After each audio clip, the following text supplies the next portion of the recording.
Indo pui a chuak donem China ram upat to zia kan soi to a America ram ve thung hi a chan chin han soi ma sale thuagela America khumul pui khu ram upatak ni to ma se United States of America lo ni ta le a chunga cheng Americans howero khu chu Chinese te anga nam upa an ni ve mi alo khulai rama lo cheng ma sa Red Indians ho ero khu chu an upat to dan chut thei chi po ani lo thung BC singkhat sanga atanga singkhat lama dai khan Asia tangin Alaska a khuan an lo lu ta niang ti te chu scientist ho rin thu chut dan ania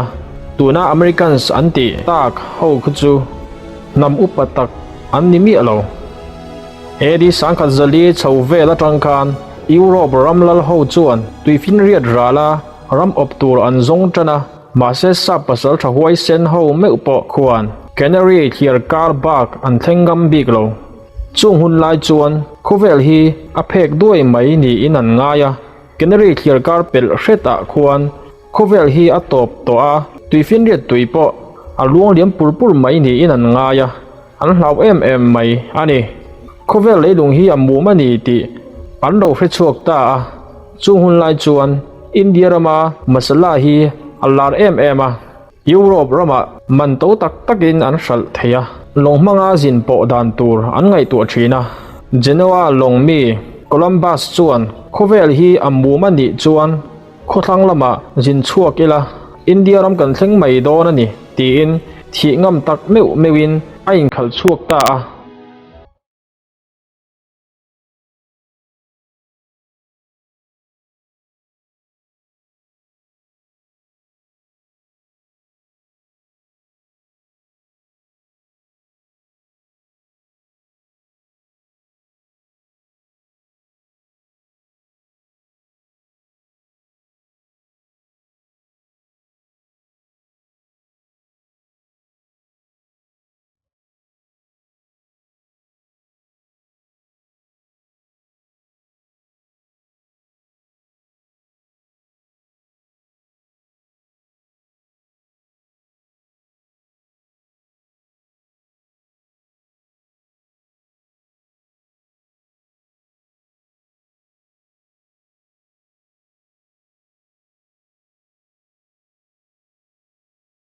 tuna West Indies khu azuk thleng ta ani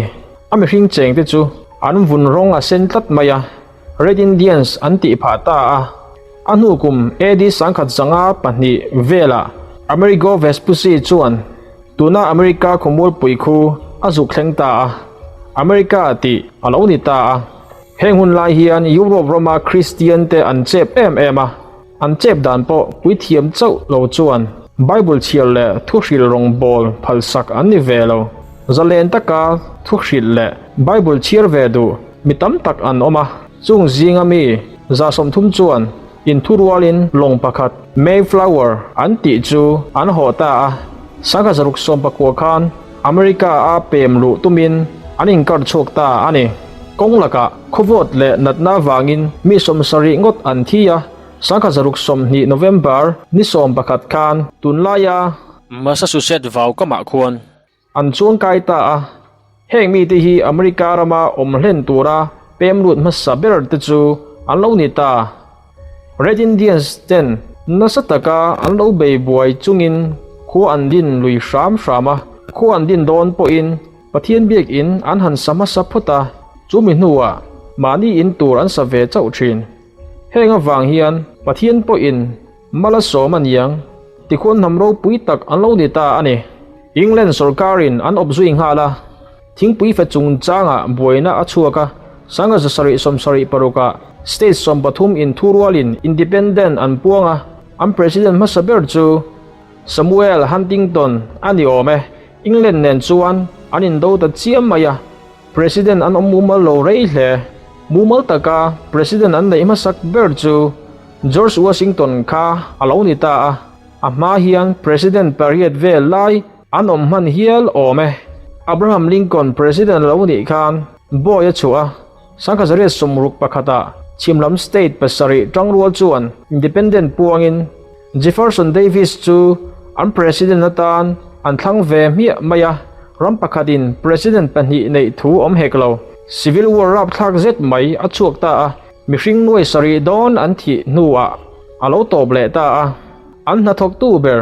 boy chua an lo ni ta a khol manga na tho dan an lo ngai to chuaka industrial revolution an ti fo chu alo thleng ta a mason zongin an thang chhota zot mai ani an chanchin zong hi soisen ani love America chu Christian ram khovel ram ranga Christian na the dar tu le trampui tu an lo ni chhota zara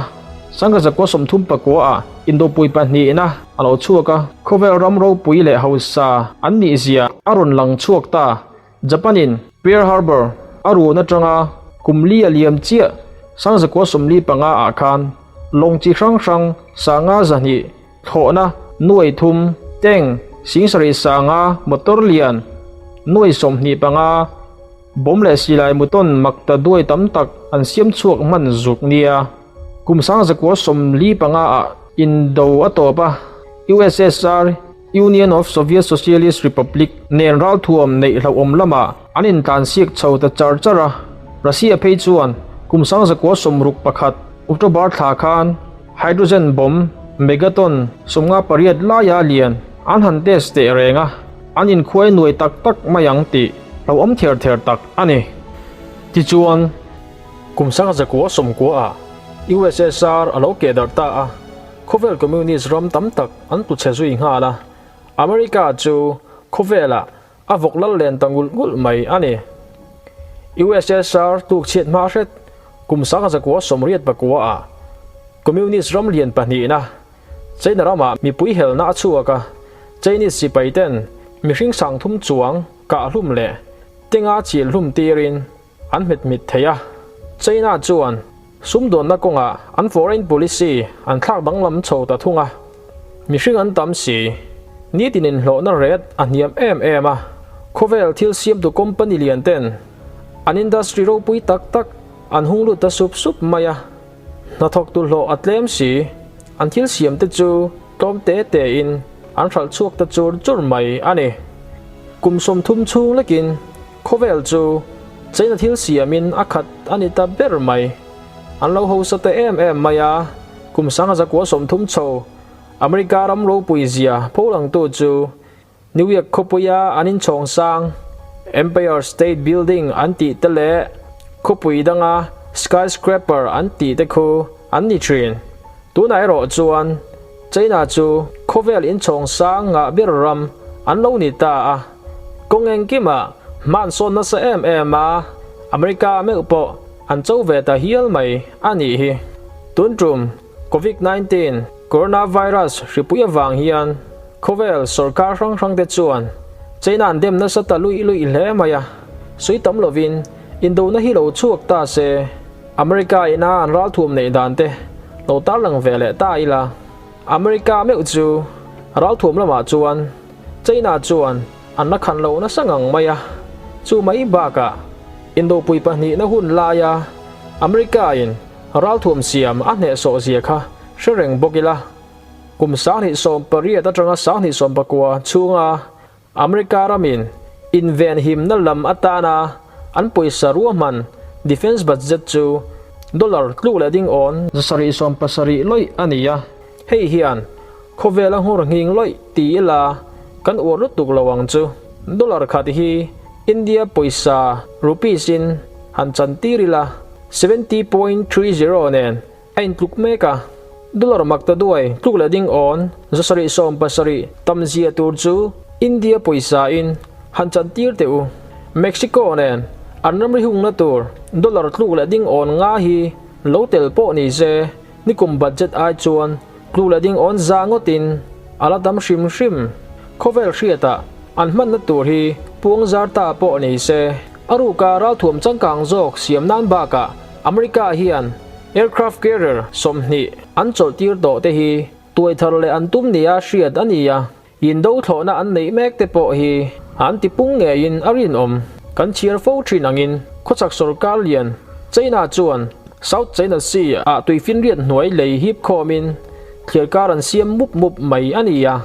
America lamin an hriat ve beu chuan tho na tum mun le long chol mun ba ka tun lai radar changkang ber anlo bun fel muk to ani Atlantic tuipui hi America hian kata tiveta se engtin nge niang le Christian te thawang hau na lama thik thu chezet mai Donald Trump khan kin lo ni khan khovel politics virvel dan zirtu te chuan China hi abetra heu anga Russia in luling lutuk hi an chum ron rep meidon hian an lo hria chutiang tura rin thei tur chuan Xi Jinping chu azuk zin tavat mai kha ania eng thu che nge anil rol ruk hriat ni lo ma se North Korea chungchang bi ka chuan Xi Jinping a khan longoi hram phot mai te keman ka han zil ma sapot ange azuk ti ningei turani zoldo takin Donald Trump po China rama te azin ve ngal kha ania Kim Jong Un nen po voi ni ngot anin beta hial maya Donald Trump po ahlim le hian a hriata ma se Washington na thengkha a press conference anan nei be chuan thilkal dana dang le dai zel Donald Trump hi a fing maya America president longli to a chuan ala fing ber hial ta ve ang a thutiam len tur chuan ti hrele poisa ka nei mi si lo alung oilo na pakhat chu China nen anin sumdon ton dan hi ani tuna coronavirus wangin anlo in muthiam lo le ta zela anin vauton ta chur mai ani hi China virus ati sak nge ani khamo midam takin mitorot le buluk lutuk ti in hansoi sel thin ma se aruam man na te chu alo tha mai zel chu ani phot mai an chumpai din mun po alo sang chota zot maya American thalai tam tak nanei lo te chu an lom maya atira mi hang ho ten an lo ang po ani lo aniang an ngai na sot khop mai President Louis Barack Obama Canada lama pem tumpo athulta aniang are ta wang mai ma se corona ripui wangin America meu po a boycott lo zota ani ber mai putra ma hian China a huat na sat pha le zual ngotang te chu pamol ber tan po hriat thiam chi ani hetiang hian anin ker chho lekanga aral thuam mang hian anin beizui vak mayang ti chu thil thleng theilo tur ani mi talo zirbing tu te chuan khovel huap indo na hi lo chuak ta se communist le democracy indo na emo Christian le Muslim te indo na emo ani yang anlo ti trina ma se tun din huna chuan Muslim ram te hi an tang rual lo maya an thurwal theina ber Israel do la hi a hlok lo zia an hra chiang to khopa man deuh khan Turkey hian angir deuh nge ni Israel ambassador po anot chuak ni in an soi ma se Arab ram dang te hian Israel chu an chungam to lo communist nen indo na chuak se chuan Vietnam Cambodia Laos North Korea te hi China lam tang tur an ni mela Russia hi chu atual doi mai atulang America lama chuan NATO member ram somni pasari Turkey tel lowin baga Australia Canada Japan South Korea South America ram tam jok Africa ram then khat le Asia ram tam tak te hi America lam tang tur chiang sa te an ni chumia chian na chu America ram hausak zia an hriat chian to wang ani Indo pui pani na lai khan Japan le German ten ando ngot maya anti sul na sat zia chu tun lai thleng hian an la in chhir ta ve ang America thu rual pui NATO hian nikum budget tan dollar tu la ding on zakwa an mang ti hria ila ma se NATO le random America lam tang tel mi lovin America le China hi loin khoi noi don ta se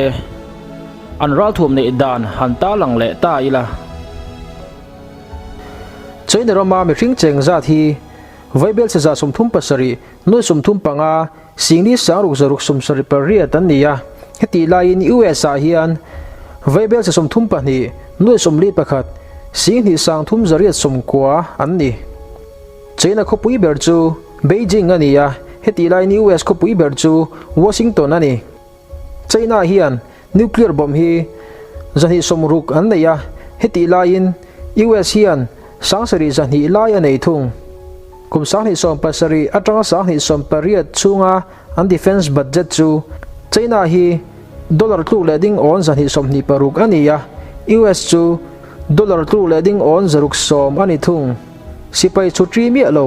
englai po aral kap tura che chuak hal zar zar thei China hian nuai som ni pathum an neya heti line US hian nuai som pathum an nei thung sipai ru kan ti mai kan rama MAP kan ti ang chi hi China hian nuai nga le sing khat an neya heti line US hian nuai riat an nei thung atul phot chuan sipaya tang hal thei China hian vaibel sa somthum pariat nuai som nga pani sing khat sang khat zanga somruk pasari ngot an neya heti line US hian makta duai som sari pathum nuai ruk sing sari sang riat zakwa som riat an neya thanks lam ve thunga chuan main bedil thanks anti indo na hmuna tlan kol zur zur theile mel ma motor te po chil pher buai buai thei chi thanks ti ming an han put tir ber ho hi China hian sang ko le za som nga aneya US in sang riat le zariat somli pariat an nei thung armor fighting vehicle anti hei hi teng kluk thau ania machine gun lian le lai puan vuah ther chuk maya thanks naran ai chuan alhom zo kani hei hi China hian sangli le zasari somriat pariat ania heti line US hian singli le sangruk lai anei thung lai pui lian motoran hu kal chi hi China hian sangko le zasari somni paruk ania heti line US hian sangthum le zani somruk pakwa anei thung self propelled artillery kanti heng po hi teng sikhat ni in lai pui lian takan fit pirvu maya alai pui lena wang hian buara leya no kha in andel deuh luk thin atul huna chuan teng spang ayang thoin an tan ko le purpur thin hedeng hi China hian sangkhat le zasari som ania US hian zakwa som nga anei thung thona sipai man chi hrim hrim hi China hian sangthum le zasari som ni pakwa ania heti line US hian singkhat le sang ni le za anei thung jet fighter chakchi vansanga uipa in sual ang maya le furfur chi le bom thak thei chi multi role anti mayang chi belcomin China hian sang ni le som panga ania heti line US hian sangthum za anei thung helicopters hi China hian sangkhat le zaruk som ni pasari ania US hian sanga le zaruk anei thung indo kai noya man chi long shim shim hi China hian zasari somli pakwa ania heti line US hian zali le somthum paruk anei thung thona phur long lian heng long America nei ho hi an lian hlom hle a ton nuai khat don lai te po an ni hlom ni nan soya long chunga hian nuclear reactor an han bun muk maya chuta uranium sa in siam tui humang chuan kelki an tivira chung chuan kolpetha an siam chuak thina henglong pakhat hian Mizoram in nitin kan man rol aya tam dai megawatt som ko pasari chuang te an mang ani chumi mang chuan longlian pui pui chu chak takin an tlan duk purpur mai ani tuithun lovin kumtam tak an om theya America long rual 7 fleet an ti a hian long engza chia nge om hriat ani lova tuin hnuai long tam takin an zui ru hut hut maya indo lo chuak ta se khomol kai mi lova kumni tal tui pui chunga tang thei tura ngai an ni heingot po hi sarkar te naw dan chuan hupur om tak ani aircraft carrier heteng hi China in pakhat an nei lain US hian somni lai nein an hria ziak to then khat chuan service lai chu som pakhat chawa lom anei tepo an tia engpo nei se ral thua ma hi chuan tu sarkar nei ma hi hriat chen ani tak tak lo rin thu le zelin thu atel lo thei lo ani destroyers indo long lian tan chak chi China hian somthum pani aneya heti line US hian somriat panga anei thung frigate an ti hi China hian somnga pakhat ngot anei line US hian an nei lo ni a hriat ani tuin hoi long po hi America nei ho chu kan chui tak nuclear tharhui mang chi de uve kan nia oxygen hip turin tuipona in vor chua fo angai lo tuin hnuaya kumtam tak an buk wang thei ani China hian somsari pathum aneya heti la hian US hian somsari anei thung bomber hi China hian Russia siam ma vir thua thip chuat mai bom ton som ni ti vel mai chu ne so lu tu ka phur vok thei chi ho kha inga mo za chu anei chiang maya anei za chi hi Xi Jinping le a khon bol ho ta no chuan hriat thei ani lo ani USA hi chuan B-52 ho bok hi ala mang na sa in arin zasari vel an siam chuak to a engza che nge la service ti chu Pentagon office zu zo chia na ngai ta ani China le USA te hi kum tling to phot chuan kum ni tal sipayan tang ngei tur ani tia dan ding lai nei ve an ni a reserve chu an nga dun le ang loin do da thut mai se mainland kan ti an ram chunga ve hi chuan sipayan ti rut lo mai thei ICBM le bomber lian ho baka long rualam pui bo em don ani America hian China sum dong long Pacific le Atlantic tui pui chunga vak sup mai hi dan cha anan tum phot anga adang chat thei ani chuan China chu atal boi ngotang China lam tan hian Japan ram le South Korea baka Pacific tui puya America sipai mun pui te hi ti chen masak an tum ngei dona